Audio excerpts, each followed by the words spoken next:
नमस्कार बच्चों, welcome back to my YouTube channel geography Guru. आज के इस एपिसोड में, इस वीडियो में हम क्या बात करेंगे? आज हम बात करने वाले हैं क्लास 9th इकोनॉमिक्स की और कंटिन्यू रखेंगे हमारी class 9th SST social science की मोस्ट इंपॉर्टेंट क्वेश्चंस की सीरीज को। ये जो हमारी मोस्ट इंपॉर्टेंट क्वेश्चंस की सीरीज है, इस सीरीज में हम क्या करते हैं? इस सीरीज में हम chapter wise most important questions को आपके साथ शेयर करते हैं। अब बात ये भी आती है, मुद्दा ये भी बनता है कि भाई ये मोस्ट इंपॉर्टेंट क्वेश्चंस होते कौन से हैं? तो इस सीरीज में हम 3 टाइप्स के क्वेश्चंस को इंक्लूड करते हैं। फर्स्ट टाइप के वो क्वेश्चन जो आपके चैप्टर के मेन थीम या कंसेप्ट से रिलेटेड होते हैं, क्योंकि इस टाइप के क्वेश्चन सबसे ज़्यादा आपके एग्जाम में आते हैं। सेकेंड वो क्वेश्चन होते हैं जो आपके एग्जाम में कंटिन्यूसली रिपीट होते रहते हैं। कुछ क्वेश्चंस ऐसे होते हैं जो हर बार आपके एग्जाम में आएंगे ही आएंगे। लिटिल बिट उनकी लैंग्वेज चेंज हो जाती है, थोड़ा ऊपर नीचे हो जाता है, बाकी वही वो क्वेश्चंस आपके एग्जाम में हर बार आपको दिखाई देते हैं। तो उन क्वेश्चंस को भी हमने यहाँ पे इंक्लूड किया है। थर्ड टाइप के वो क्वेश्चन है जो चैप्टर के मेन कंसेप्ट या मैसेज से रिलेटेड होते हैं। जैसे कोई भी चैप्टर आपके, चाहे वो किसी भी सब्जेक्ट में दिया गया है, तो उस चैप्टर का कुछ एम होता है, कुछ मोटिव होता है, कुछ पर्पज होता है कि ये मैसेज हमें स्टूडेंट्स तक पहुंचाना है। तो उस मैसेज से रिलेटेड कुछ वैल्यू बेस्ड क्वेश्चंस बनते हैं। तो इस टाइप के क्वेश्चंस को भी हम यहाँ पर इंक्लूड करते हैं और इन्हीं में से क्वेश्चंस है वो आपके एग्जाम में आते हैं। जैसा कि आपने पिछले चैप्टर्स को देखा होगा और आपने ये भी ऑब्जर्व किया होगा कि मोस्ट ऑफ द क्वेश्चंस जो आपके एग्जाम में आए थे वो इसी सीरीज में से आए हैं। तो हम कोशिश करते हैं कि सीरीज में आपके 95% आपका स्कोर है वो ईजिली आप स्कोर कर पाओगे इस सीरीज के थ्रू। तो यहाँ पे हमारा फोकस सिर्फ ये नहीं होता कि आपको इंपॉर्टेंट क्वेश्चंस बता दिए जाए, तो हम कोशिश ये भी करते हैं कि आपके सारे कंसेप्ट भी साथ ही साथ क्लियर होते रहें। यानी कि जो चैप्टर का थीम है वो थीम से हम कहीं इधर उधर ना जाएं, वो थीम भी आपको क्लियर हो जाना चाहिए। आज हम किस चैप्टर की बात करेंगे? आज का हमारा चैप्टर रहेगा क्लास 9th इकोनॉमिक्स का 4th चैप्टर है फूड सिक्योरिटी। फूड सिक्योरिटी जैसा कि चैप्टर हमें बता रहा है, इसका टाइटल हमें सजेस्ट कर रहा है, इसमें बात की गई है फूड सिक्योरिटी की। ये चैप्टर आपके 3rd चैप्टर पॉवर्टी, जो हमने 3rd चैप्टर किया था उसी से रिलेटेड है। पॉवर्टी में हमने बात की थी कि the causes of the poverty, उसमें हमने बात की थी पॉवर्टी के कॉजेज और उसके बाद उसके कॉन्सिक्वेंसेस की बात की थी कि उसके आउटकम्स क्या आ सकते हैं। ओके, परिणाम, रिजल्ट क्या निकल सकते हैं। तो उसमें से एक रिजल्ट ये होता है कि जब गरीबी आती है, पॉवर्टी आती है, तो उस वक्त हंगर लाइक सिचुएशन आ जाती है, भूखमरी की समस्या आ जाती है। तो उस भूखमरी, हंगर लाइक सिचुएशन को कैसे अवॉइड किया जा सकता है, उसके लिए ज़रूरत होती है फूड सिक्योरिटी की। तो इस चैप्टर में बात की गई कि ये फूड सिक्योरिटी क्या होती है, फूड सिक्योरिटी के वेरियस डायमेंशंस कौन कौन से होते हैं। ओके, फूड सिक्योरिटी के लिए गवर्नमेंट क्या कुछ कर रही है, कुछ स्कीम्स, कुछ प्रोग्राम्स लॉन्च किए गए, उनकी बात की गई। तो छोटा सा आसान सा कंसेप्ट है ये इस चैप्टर में जो दिया गया है, और इस चैप्टर से रिलेटेड जो क्वेश्चंस बनते हैं वो भी बहुत क्लियर हैं कि ये क्वेश्चंस बनते हैं और ये क्वेश्चंस आपके एग्जाम में आने वाले हैं। Let's begin. चलिए शुरुआत करते हैं आज के इस एपिसोड की, इस वीडियो की। और यहाँ पे सबसे पहले हम बात करेंगे 1 मार्कर क्वेश्चन की, उसके बाद हम डिस्कस करेंगे शॉर्ट आंसर टाइप क्वेश्चन यानी कि 3 मार्कर क्वेश्चन, और एंड में हम डिस्कस करने वाले हैं लॉन्ग आंसर टाइप क्वेश्चन। तो चलिए देखते हैं, शुरुआत करते हैं very short answer type questions के साथ, 1 मार्कर क्वेश्चन के साथ। और इसमें पहला फर्स्ट जो हमारा क्वेश्चन रहेगा, फर्स्ट क्वेश्चन है हमारा, व्हाट इज फूड सिक्योरिटी। ये फूड सिक्योरिटी है क्या, ये हमें बताना है। Okay, so what is food security? Food security includes or means availability, accessibility and affordability of food to all the people at all times। देखिए इसमें 3 चीज़ें आती है फूड सिक्योरिटी में। पहली चीज़ अवेलेबिलिटी है। Availability means that food must be available with in the nation, यानी कि देश में अनाज होना चाहिए। जैसे मान लीजिए कि राजस्थान है, यहाँ पे फेमाइन जैसी सिचुएशन आ गई है, ड्रॉट लाइक सिचुएशन आ गई है। ओके, तो अब लोगों को क्या चाहिए? अब लोगों को चाहिए अनाज। तो अनाज राजस्थान में या फिर यहाँ पे अपने देश में अवेलेबल होना चाहिए। पहली चीज तो फूड सिक्योरिटी तभी होगी ना। सेकंड इसमें आ गया accessibility, means it must be reachable, it must be in the reach of the people. मान लीजिए कि अनाज है वो अरुणाचल प्रदेश में और सूखा पड़ा, अकाल पड़ा, भुखमरी आ गई राजस्थान में, तो रीच में तो नहीं हुआ ना, बहुत दूर हो गया। वो रीच में होना चाहिए, सराउंडिंग एरिया में होना चाहिए, उसको मैनेज किया जा सके in case of emergency. Okay, तो पहली चीज है food security means the availability, it means that the food must be available within the nation. And second, accessibility, it means that the food must be in the reach of the people, लोगों की पहुंच में होना चाहिए।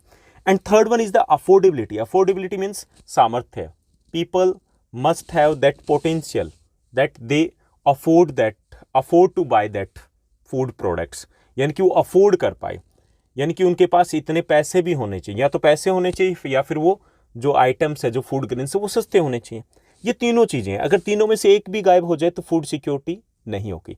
सो food security means availability, accessibility and affordability of the food to all the people in at all times, यानी कि सभी लोगों के लिए और पूरे साल। अगर ये तीनों चीज़ें हैं तो उसे हम कहेंगे फूड सिक्योरिटी। क्लियर, पूरा चैप्टर इसी कंसेप्ट पर बेस्ड है। उसके बाद सेकंड जो हमें क्वेश्चन दिया गया है, सेकंड क्वेश्चन है नेम एनी टू फैक्टर। हमें क्या बताना है? हमें बताना है name any two factors on which the food security depends upon. हमें बताना है वो कौन से दो फैक्टर है जिनके ऊपर फूड सिक्योरिटी डिपेंड करती है। ओके, तो टू फैक्टर्स की बात की गई, हम थ्री फैक्टर डिस्कस करेंगे।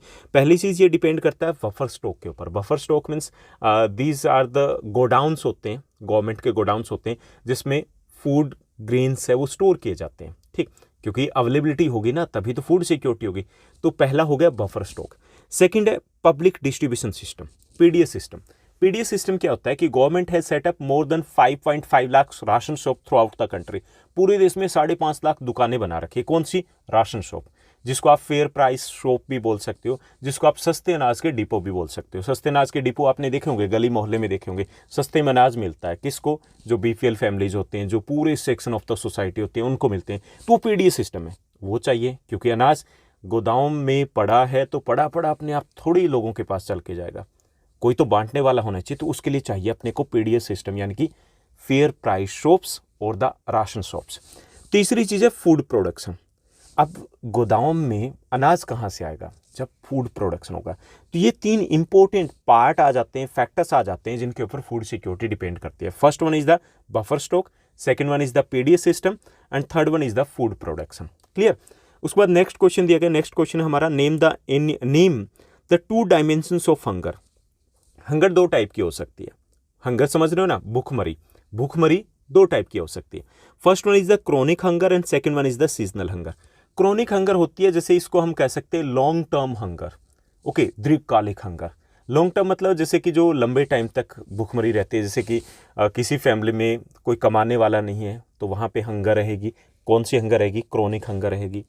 किसी फैमिली में कोई एजुकेटेड नहीं है, किसी के पास स्किल नहीं है, तो किसी भी तरीके से अपना गुजारा करें, लेकिन वहाँ पे हंगर जैसी सिचुएशन रहेगी।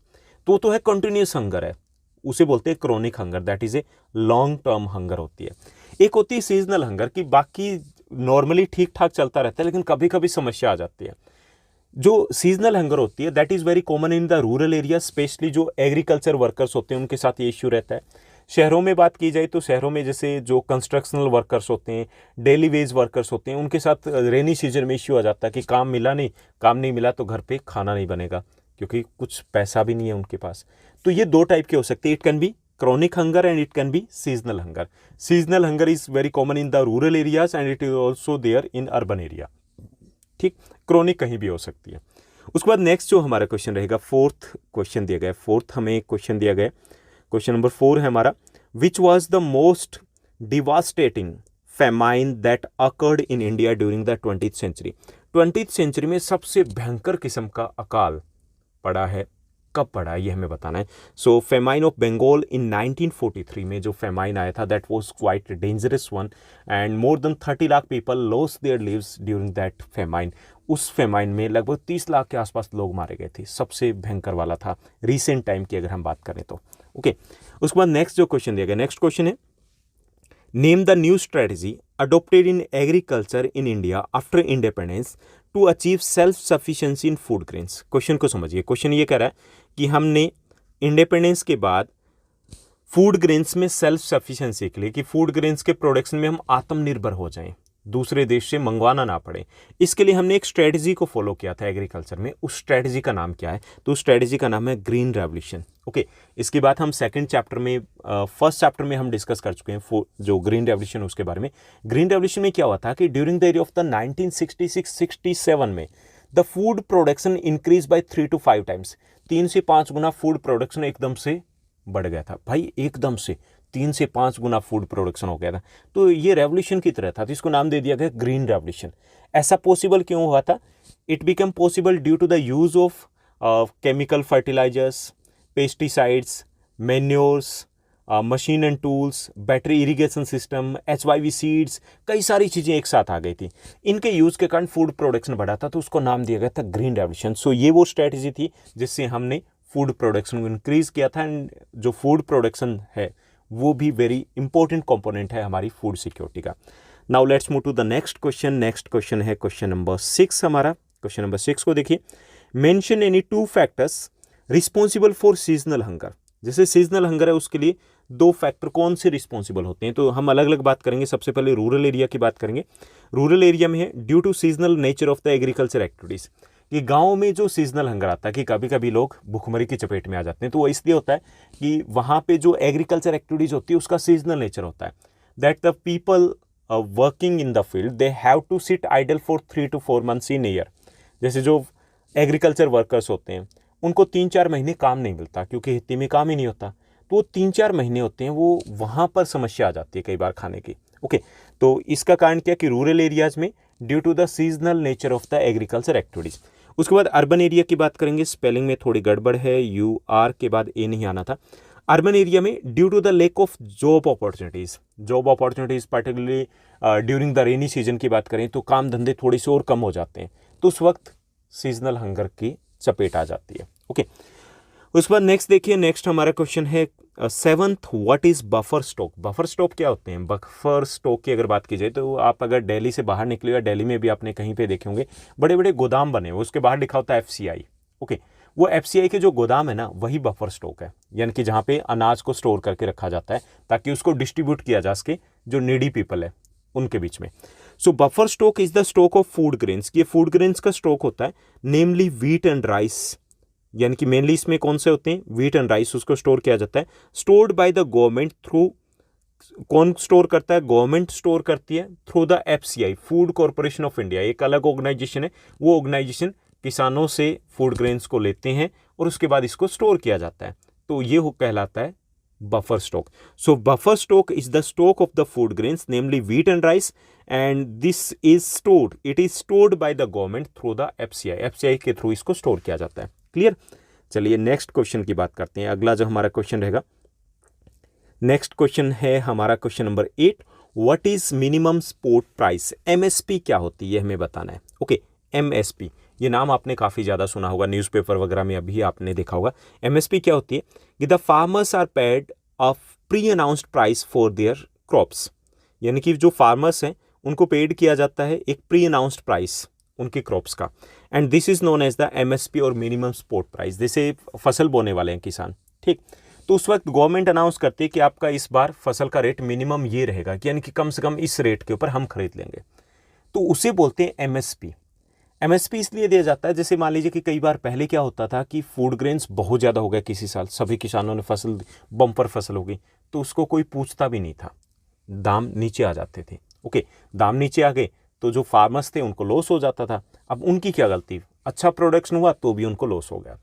और फिर क्या होता था, नेक्स्ट ईयर वो उस फसल के ऊपर फोकस ही नहीं करते थे, उस साल दाम ऊपर चले जाते थे क्योंकि उसका प्रोडक्शन कम हो गया, मार्केट में अवेलेबल नहीं होता था, तो इससे वो सारा सिस्टम बैलेंस था वो गड़बड़ हो जाता था। So to control that situation government वो MSP अनाउंस करती है। सो MSP क्या है? The farmers are paid a pre announced price for their crops and this is known as the MSP or the minimum support price उसको बोलते हैं, हिंदी में कहते हैं न्यूनतम समर्थित मूल्य। ठीक, उसके बाद नेक्स्ट जो क्वेश्चन दिया गया, नेक्स्ट हमारा क्वेश्चन है what are the functions of FCI। ये जो FCI है, फूड कॉरपोरेशन ऑफ इंडिया, इसके काम क्या है, ये क्या करती है, ये हमें बताना है, इस ऑर्गेनाइजेशन के काम बताने। सो FCI जिसको हम कह सकते हैं Food Corporation of India purchases wheat and rice from the farmers in the state where there is a surplus production. ये पहला काम क्या करते हैं कि ये व्हीट एंड राइस को परचेज करते हैं, किससे? फार्मर से। कहाँ से? उन स्टेट्स में से जहां पर प्रोडक्शन सरप्लस है, यानी कि ज़्यादा प्रोडक्शन होता है, तो उनके किसानों से क्या करती है, ये व्हीट एंड राइस को परचेज करती है FCI। Second, it also builds the buffer stock. उसके बाद दूसरा जो इसका फंक्शन होता है, ये बफर स्टॉक बनाती है, गोदाम जिसको हम बोलते हैं, वो गोदाम ये बनाती है। ठीक, ये 2 काम हो गए, एक तो अनाज को खरीदना और दूसरा उसको स्टॉक करना। उसके बाद सेकंड, नेक्स्ट जो हमारा क्वेश्चन रहेगा, क्वेश्चन नंबर 10 दिया गया है। 10th जो हमारा क्वेश्चन है, नेम एनी 2 योजनाज इंट्रोड्यूस्ड फॉर फूड सिक्योरिटी। हमें 2 प्रोग्राम, 2 योजना बनानी है जो फूड सिक्योरिटी के लिए गवर्नमेंट ने इंट्रोड्यूस किया। तो फर्स्ट है National Food for Work Programme और सेकंड है Antyodaya Anna Yojana. Okay, National Food for Work Programme में क्या होता है कि सेंट्रल गवर्नमेंट है वो स्टेट गवर्नमेंट्स को कुछ अनाज देती है ताकि वो पूरे सेक्शंस को प्रोवाइड किया जा सके। और जो अंत्योदय अन्न योजना है, ये है जो पूरेस्ट अमंग द पुअर, गरीबों में भी सबसे जो गरीब लोग हैं उनके लिए ये योजना चलाई गई। इसमें हर फैमिली को 25 kg रीजनेबल रेट के ऊपर फूड ग्रेन्स अवेलेबल करवाए जाते हैं। ठीक, तो ये 2 योजना है जो लॉन्च की गई फूड सिक्योरिटी के लिए। उसके बाद नेक्स्ट जो क्वेश्चन दिया गया, क्वेश्चन नंबर 11 दिया गया, define issue price. Issue price है वो डिफाइन करना कि ये क्या होता है। Issue price is the price at which the government provides food grains to the poorer section of the society through the PDS. जैसे हमने पीडीएस की बात की ना, कि जो सस्ते अनाज के डिपो होते हैं, फेयर प्राइस शॉप जो होती है, ओके, जो राशन शॉप होती है, तो उसमें गरीब लोग हैं, निर्धन लोग हैं, वो राशन कार्ड दिखाते हैं और उसके बेस पे उनको सस्ते में सामान मिल जाता है, जैसे गेहूँ, चावल, दालें वगैरह उनको दी जाती हैं। तो जिस रेट के ऊपर, जैसे 2 रुपीज़ पर केजी अगर वीट मिल रहा है, 3 रुपीज़ पर केजी अगर राइस मिल रहा है, तो ये 2 रुपये या 3 रुपये जो पर केजी मिल रहा है, तो ये 2 या 3 रुपये क्या है, ये इश्यू प्राइस है, इसको बोलते हैं issue price. So issue price is the price at which the government provides the food grains to the poorer section of the society through PDS system, तो उसे बोलते हैं हम इश्यू प्राइस। ओके, चलिए नेक्स्ट क्वेश्चन की बात करते हैं। नेक्स्ट जो हमारा क्वेश्चन रहेगा, क्वेश्चन नंबर 12 दिया गया। क्वेश्चन नंबर 12 है, मेंशन द नेम्स। हमें क्या बताना है? Mention the names of some cooperative societies working in different states of India. India के अलग अलग स्टेट्स में काम करने वाली कुछ कोऑपरेटिव सोसाइटीज की बात करनी है, हमें उनके नेम बताने हैं। पहली चीज़ तो ये कोऑपरेटिव सोसाइटीज क्या होती है?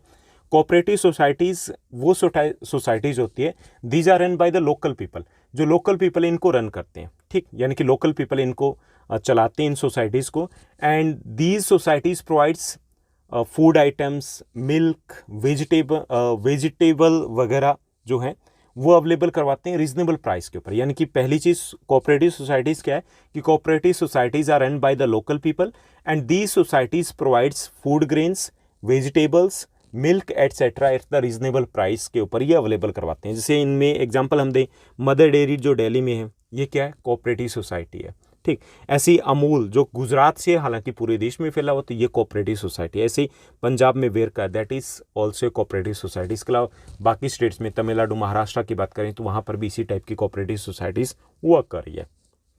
क्लियर? तो ये भी इंपॉर्टेंट रोल प्ले करते हैं किसमें? फूड सिक्योरिटी में, क्योंकि ये सस्ते में नहीं, रीजनेबल रेट्स के ऊपर food production, milk etcetera provide करवाते हैं लोगों को। उसके बाद नेक्स्ट जो क्वेश्चन दिया गया, नेक्स्ट हमारा क्वेश्चन है क्वेश्चन नंबर 13 जो क्वेश्चन है कि which kind of ration cards are for the poorest of the poor. जो सबसे गरीब लोग होते हैं उनके लिए किस टाइप के कार्ड्स बनाए जाते हैं गवर्नमेंट के थ्रू? तो वो होते हैं अंत्योदय कार्ड्स। Which one?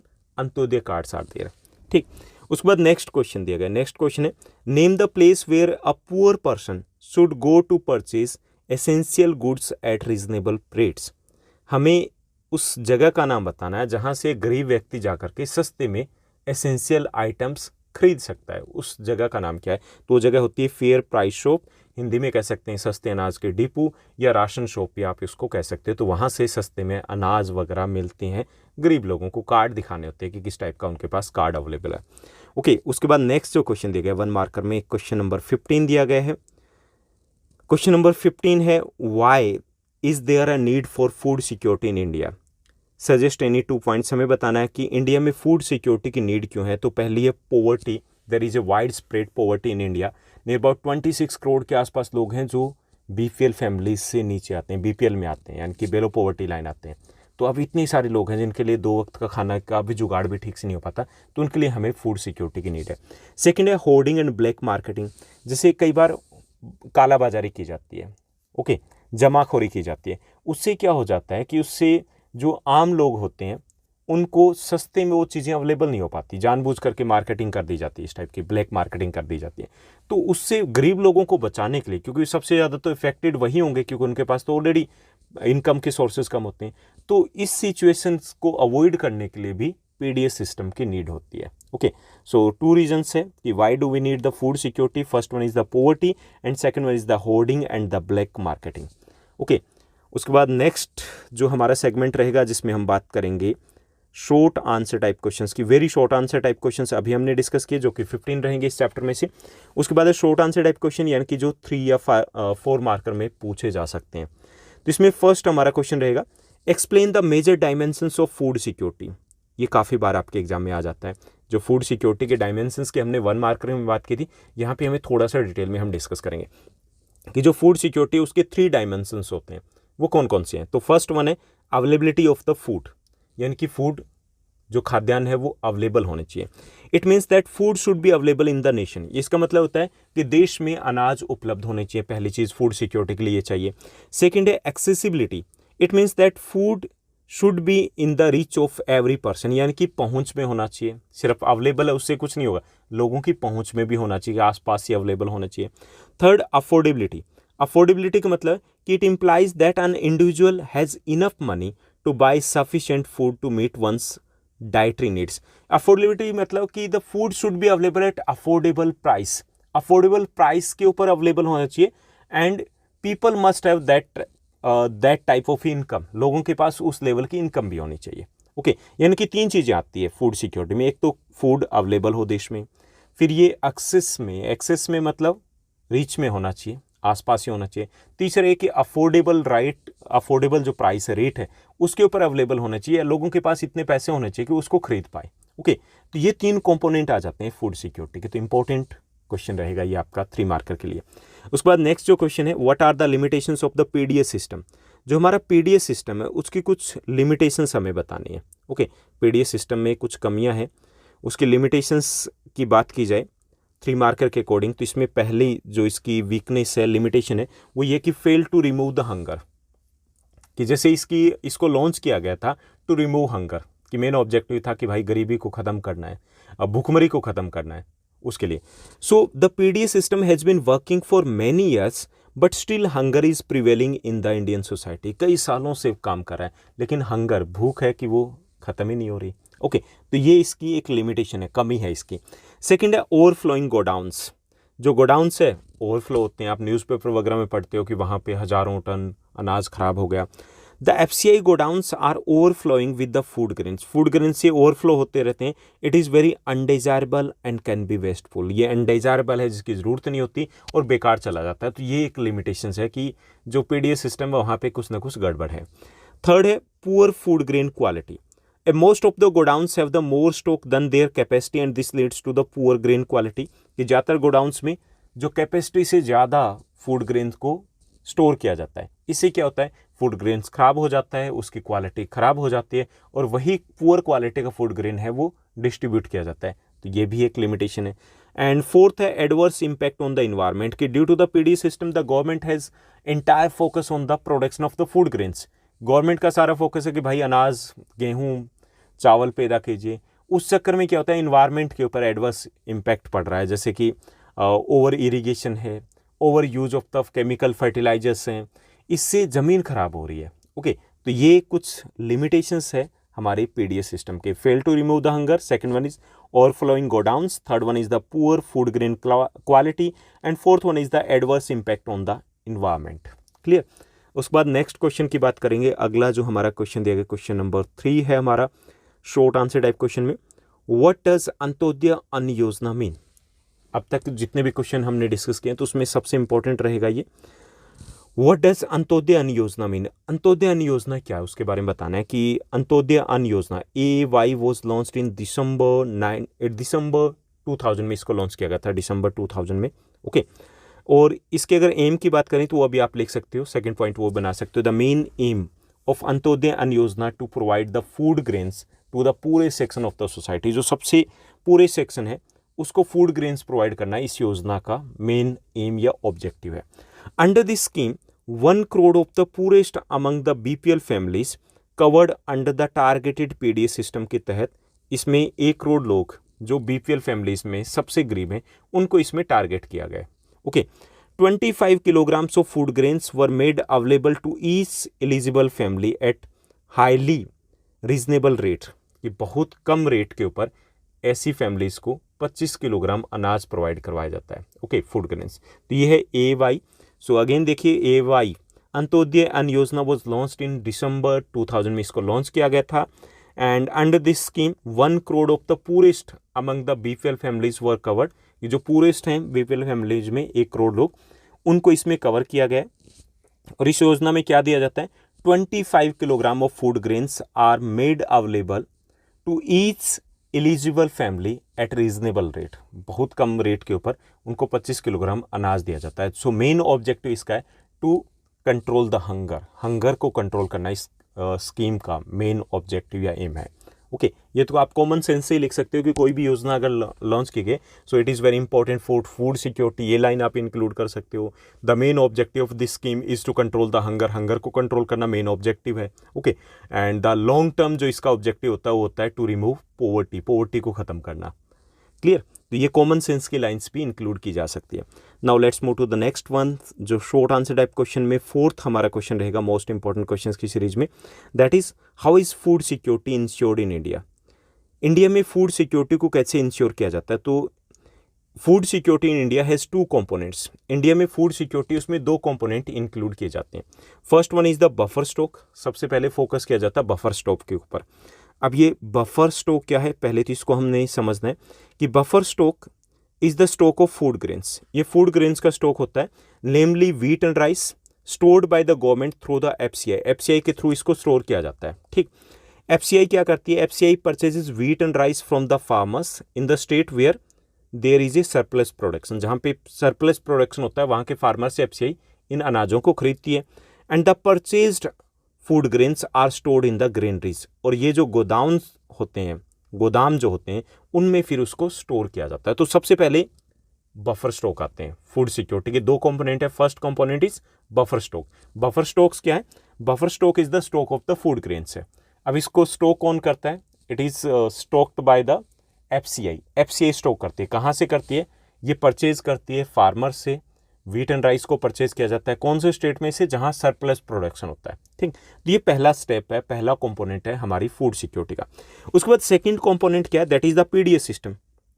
यानी हमारे पास अनाज तो पहुंच गया, अब क्या किया जाएगा? उसको डिस्ट्रीब्यूट करना है। उसके लिए हमारा public distribution system is there. The stored food is distributed to the poor people through the ration shop. Ration shop के थ्रू उसको बांटा जाएगा। ओके, राशन शॉप कौन सी? जो मैंने पहले बताया था, सस्ते अनाज के डिपो।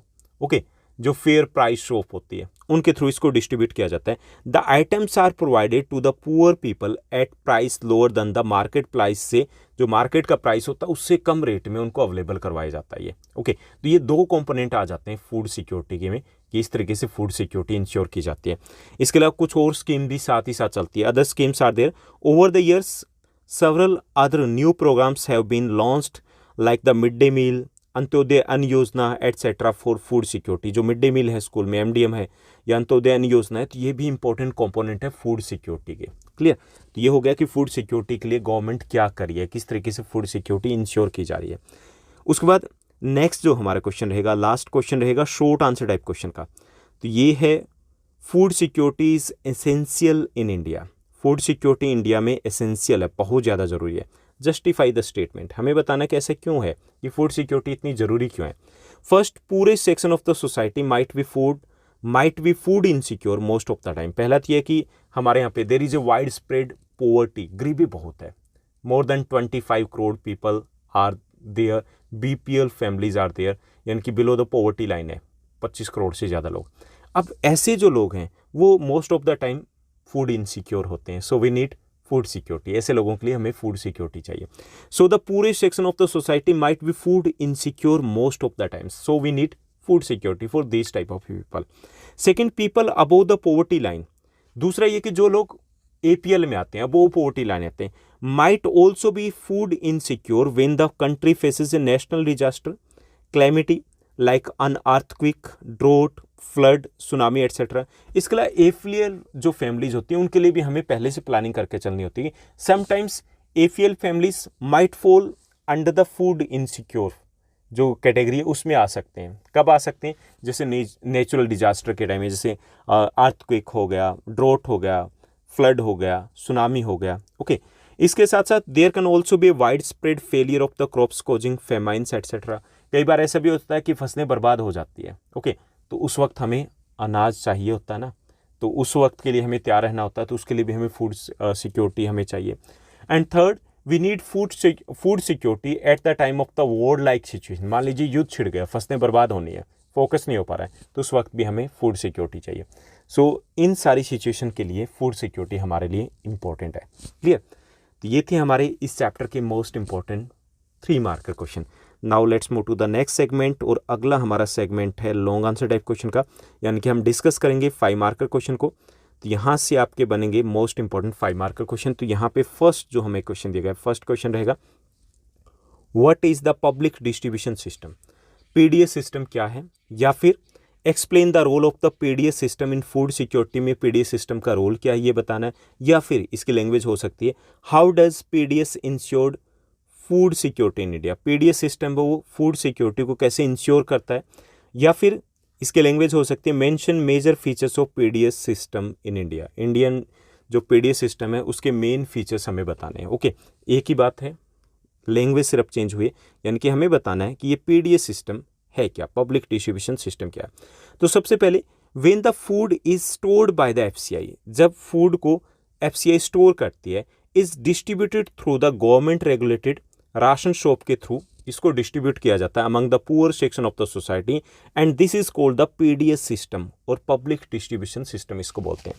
कि when the food stored by the FCI is distributed, ये डिस्ट्रीब्यूट किया जाता है through the government regulated ration shop among the पूरे section of the society, this is known as the public distribution system, इससे बोलते हैं। यानी कि जो राशन शॉप बांटा जाएगा ना, किससे, जो राशन शॉप के थ्रू जो राशन बांटा जाएगा, जैसे सस्ते अनाज के डिपो के थ्रू, तो इस पूरे सिस्टम को ही पीडीएस सिस्टम बोलते हैं, पब्लिक डिस्ट्रीब्यूशन सिस्टम। हिंदी में कहें तो ये सार्वजनिक वितरण प्रणाली इसको कहेंगे। Okay, ration shops are now present in almost localities, most of the localities, villages and towns and cities of the country. यानी कि ये जो राशन शॉप है हर गली मोहल्ले में, शहर में, बड़े शहर में होती है।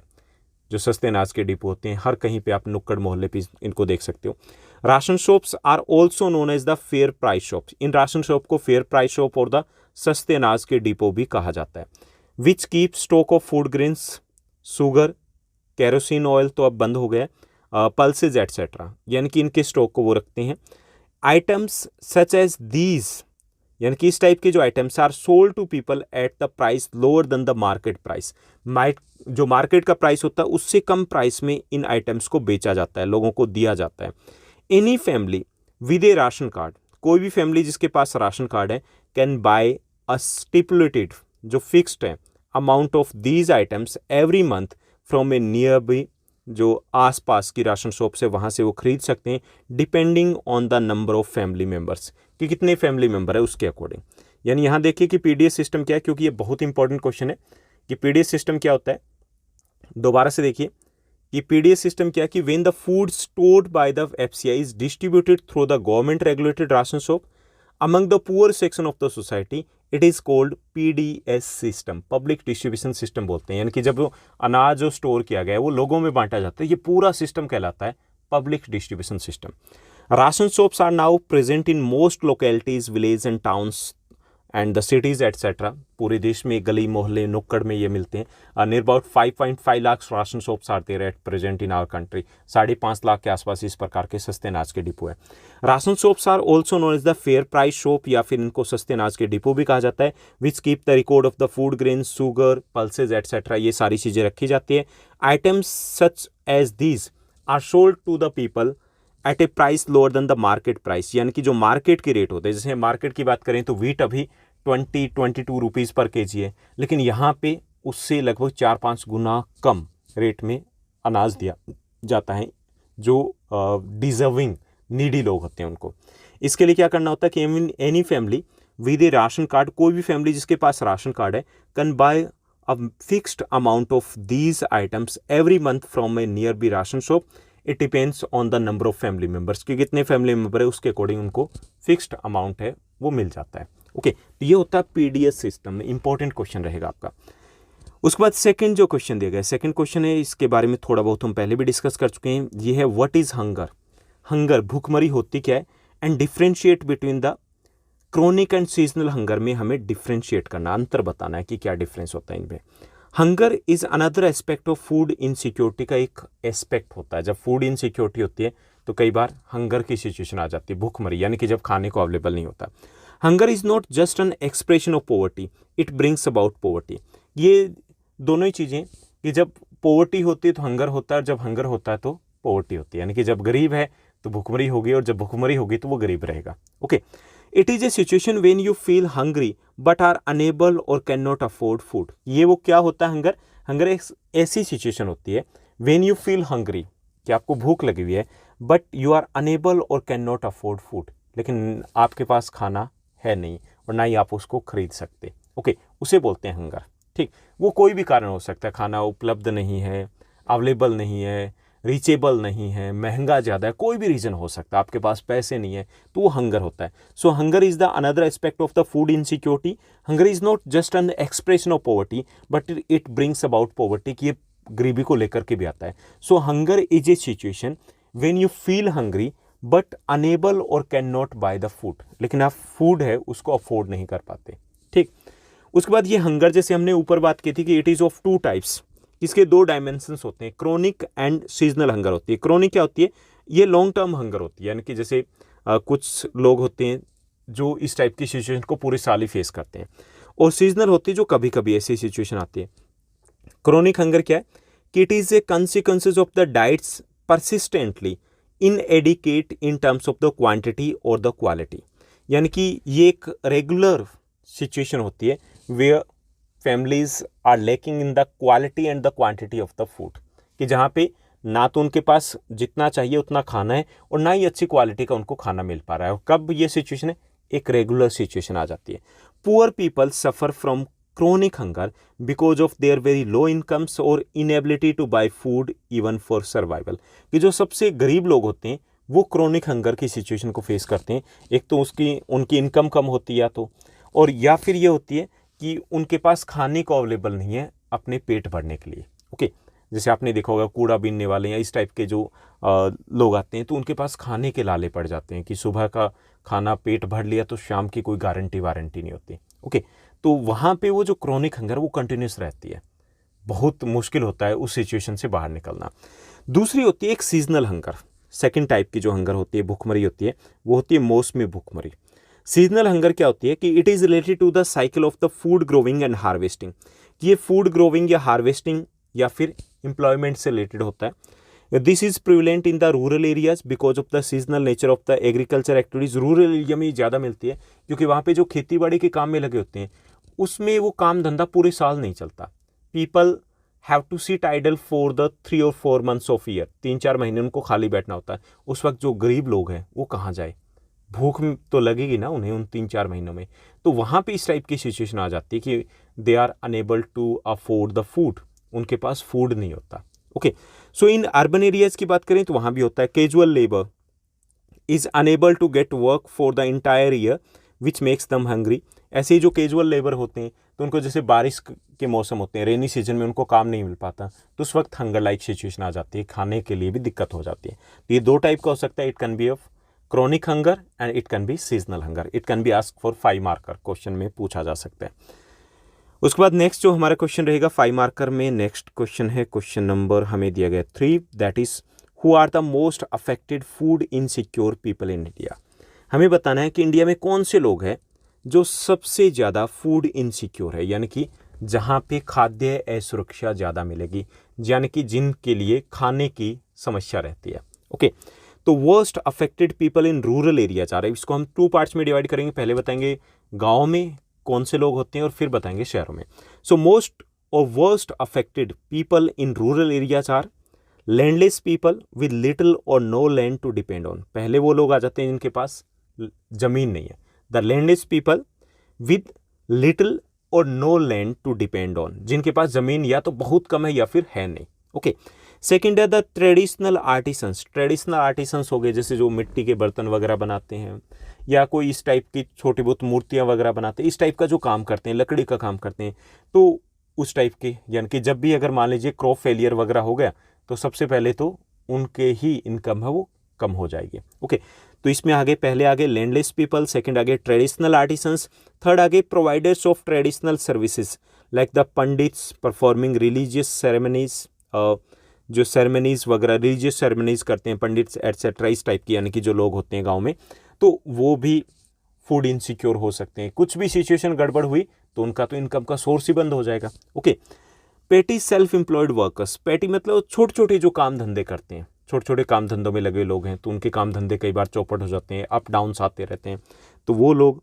Poor and the destitute including the beggars, poor या फिर इस टाइप के लोग जैसे भिखारी वगैरह हो गए, वो फूड इनसिक्योर होते हैं, वर्स्ट फूड इनसिक्योर होते हैं गाँव में। ठीक, उसके बाद हम बात करेंगे शहरों में कौन से लोग होते हैं जो सबसे ज़्यादा फूड इनसिक्योर होते हैं। तो इसमें आएगा कि those families are food insecure whose working members are generally employed in ill paid occupations, कि वो फैमिली जिनके मेंबर जो वर्किंग मेंबर हैं वो उन काम धंधों में लगे हैं जहाँ पे सैलरी ज़्यादा नहीं होती। कभी भी काम धंधा चौपट हुआ, 4 दिन की छुट्टी हुई, गड़बड़ हो जाती है। ओके, सेकेंड है casual labour in the market, market में जो कैजुअल वर्कर होते हैं उनको रेगुलर काम नहीं मिल पाता, तो वो फूड इनसिक्योर होते हैं। And third one is the these workers are mostly engaged in the seasonal activities and are paid very low wages that just ensure their bare survival. इसके अलावा जो सीजनल वर्कर्स होते हैं, जैसे कैजुअल वर्कर्स होते हैं, जैसे कंस्ट्रक्शन वर्कर हो गए, कि इस टाइप के लोग होते हैं, एक तो उनकी सैलरी कम होती है, वेजेस कम होती है, वेतन मजदूरी कम होती है, and sometimes they lose their jobs too. जैसे रेनी सीजन हो गया, रेनी सीजन में it is not easy to find out the job in the urban areas, जैसे रिक्शा वाले हो गए, जो कंस्ट्रक्शन का काम ही बंद हो जाता है, तो ऐसे लोग फूड इनसिक्योर ज़्यादा होते हैं शहरों में। ओके, तो ईजी तरीके से सोच करके लिखना है कि गांव में लैंडलेस लोग हो गए, पेटी जो एम्प्लॉयड सेल्फ एम्प्लॉयड लोग हो गए, आर्टिसंस वगैरह हो गए। ओके, इसके अलावा जो रिलीजियस सेरेमनीज से रिलेटेड जो लोग होते हैं लाइक दैट ऑफ पंडित्स वगैरह हो गए, तो वो गाँव में होते हैं। जब हम शहरों की बात करेंगे तो इसमें आ जाएंगे जो इल पेड ऑक्यूपेशंस में लगे हुए लोग हो गए, ओके, कैजुअल वर्कर्स हो गए, कंस्ट्रक्शनल वर्कर्स हो गए, रिक्शा पुलर्स हो गए, इस टाइप के लोग। तो ये क्वेश्चन आपका 5 मार्कर का बन जाएगा। उसके बाद नेक्स्ट जो हमें क्वेश्चन दिया गया, नेक्स्ट क्वेश्चन है that is the last question of this chapter, fourth हमारा लॉन्ग आंसर टाइप क्वेश्चन में दिया गया, what is the role of cooperatives in food security. Food security में कोऑपरेटिव्स का रोल क्या है ये हमें बताना है, या फिर इसकी लैंग्वेज चेंज हो सकती है कि write a note on the role of cooperatives in providing the food and retained items. Okay, हमें बताना है कि कोऑपरेटिव्स का फूड सिक्योरिटी से क्या लेना देना है। ठीक, तो छोटा सा इजी सा क्वेश्चन रहेगा। The cooperative society set up shops to sell low priced goods to poor people. Cooperative societies क्या करती है कि शॉप को सेटअप करती है, किसके लिए? To sell low price goods to the poor people, कि जो गरीब लोग हैं उनको सस्ते में जो वस्तुएं वगैरह अवेलेबल करवाई जाती है। ठीक, इन दिल्ली फॉर एग्जांपल, हम एग्जांपल देंगे फिर 2 या 3। In Delhi mother dairy is making efforts to sell milk products and vegetable at control rates. जैसे मदर डेयरी है, ये कंट्रोल रेट के ऊपर मिल्क है, मिल्क प्रोडक्ट है, वेजिटेबल एटसेट्रा वो अवेलेबल करवाती है। ऐसी अमूल है, Amul is another cooperative in milk and milk products in Gujarat, and it has brought about the white revolution in the country. इसी के कारण वाइट रेवोल्यूशन भी आए थे। तो ये भी एक अनदर कोऑपरेटिव सोसाइटी है जो रीजनेबल रेट्स के ऊपर मिल्क और मिल्क से रिलेटेड आइटम्स अवेलेबल करवाती है। ऐसे ही महाराष्ट्र का एक एग्जांपल हम देख सकते हैं। महाराष्ट्र की अगर बात की जाए, in Maharashtra academy of development science है, एडीएस है, has network of NGOs for setting up grain banks in different regions, कि इसने महाराष्ट्र में अलग अलग इलाकों में ग्रीन बैंक्स बनाए हैं, अनाज के बैंक बनाए हैं, and they organise training and capacity building programmes on food security, भी ये ट्रेनिंग वगैरह भी देते हैं for the NGOs, and green banks are now slowly taking shape in different parts of the Maharashtra. अब महाराष्ट्र के अलग अलग पार्ट्स में ये ग्रीन बैंक्स होते हैं, और ये क्या करते हैं, these green banks provides greens at the reasonable rates to the poor people. जो गरीब लोग होते हैं उनको सस्ते में अनाज अवेलेबल करवाते हैं। तो ये भी एक कोऑपरेटिव सोसाइटी है, तो ये भी फूड सिक्योरिटी में एक इंपॉर्टेंट रोल प्ले कर रही है। There are many more cooperative running in the different parts of the country and ensuring the food security for different sections of the society. ऐसे और भी बहुत सारी कोऑपरेटिव सोसाइटीज़ है जो वर्क कर रही है किसके लिए? फूड सिक्योरिटी के लिए। तो ये था हमारा चैप्टर और उससे रिलेटेड कुछ क्वेश्चंस, मोस्ट इंपॉर्टेंट क्वेश्चंस। तो ये जो चैप्टर है, हालांकि चैप्टर ईजी है, लेकिन इससे रिलेटेड जो क्वेश्चन है थोड़े से टेढ़े मेढ़े हैं, क्योंकि इसमें जो वर्ड्स वगैरह है वो काफ़ी हैवी आ जाते हैं जो रूटीन में आप यूज़ नहीं करते हो। लेकिन 1 या 2 बार जब क्वेश्चंस को आप देखोगे तो सब कुछ अच्छे से आपको समझ में आ जाएगा, सब कुछ अच्छे से क्लियर हो जाएगा। तो उम्मीद करता हूँ कि ये वीडियो आपके लिए काफ़ी ज़्यादा हेल्पफुल रहा होगा। अगर ये वीडियो आपको अच्छा लगा तो इस वीडियो को लाइक और शेयर ज़रूर कीजिएगा। हाँ, अभी पिछले दिनों हमने रिसेंट में एक वीडियो पब्लिश किया था, 7 big mistakes of students life. Okay, इस टाइप के बहुत सारे आप पर oriented, students oriented motivational videos है, अवेलेबल हैं। प्लेलिस्ट में जाइए, ज्योग्राफी गुरु स्पेशल एक अलग से प्लेलिस्ट बनी हुई है, तो वहाँ पे टाइम टेबल के वीडियोस है, strategy videos are there, motivational videos are there. तो उन वीडियोस को भी अगर आपके पास स्पेयर टाइम है तो उसको ज़रूर देखिएगा।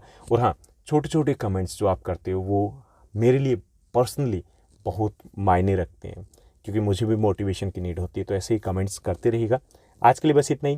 Thank you, bye bye, have a nice day.